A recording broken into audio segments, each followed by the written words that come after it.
I don't know about you, but I know it never feels good to have a prejudice against you.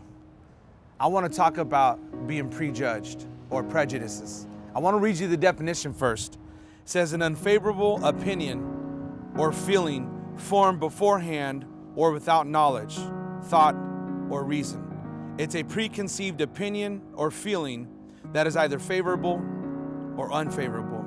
Just the other day I was at the store and I was walking out of the store and it was me and another young man, and unbeknownst to me there was an elderly lady right behind me.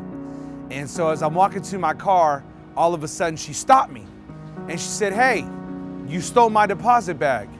And I looked at her and I was like, "I didn't steal your deposit bag, ma'am, I'm sorry." And she goes, "No, you did, and I saw you put it in your backpack."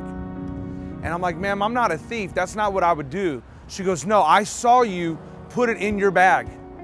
And I was like, "Ma'am, if it makes you feel any better, I'll open up my backpack and I'll show you. What color was your deposit bag?" She said it was black, like the one you put in your bag. And I said, "Ma'am, come close, you can look in my car here." And I unzipped my backpack and I pulled out my deposit bag, which was blue and tan. And I said, "See this, ma'am, this is my deposit bag." And she goes, "Oh, it looked a lot like mine and it looked black from a distance." I said, "Ma'am, I wouldn't steal from you." As she got in her car and she was backing out, I felt bad, I felt violated.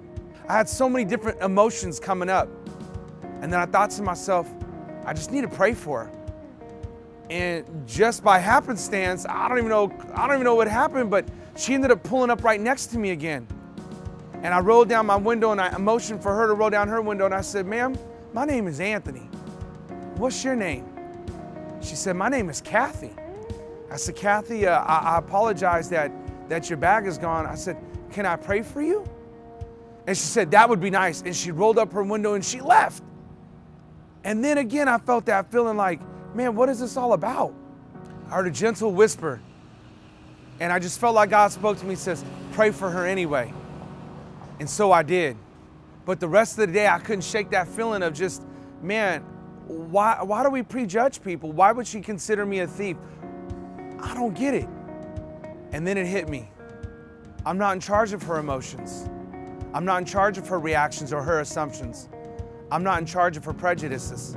All I can do is overcome the prejudice by being accepted, by showing grace, by giving love. I will not allow hate or prejudices to overcome me. I will overcome them by showing grace to my fellow man, by showing love to my fellow person.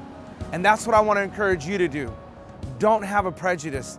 Don't walk around prejudging people. And when they prejudge you, don't give into it. Don't buy into the lie. I want to challenge you to be the change you want to see in the world.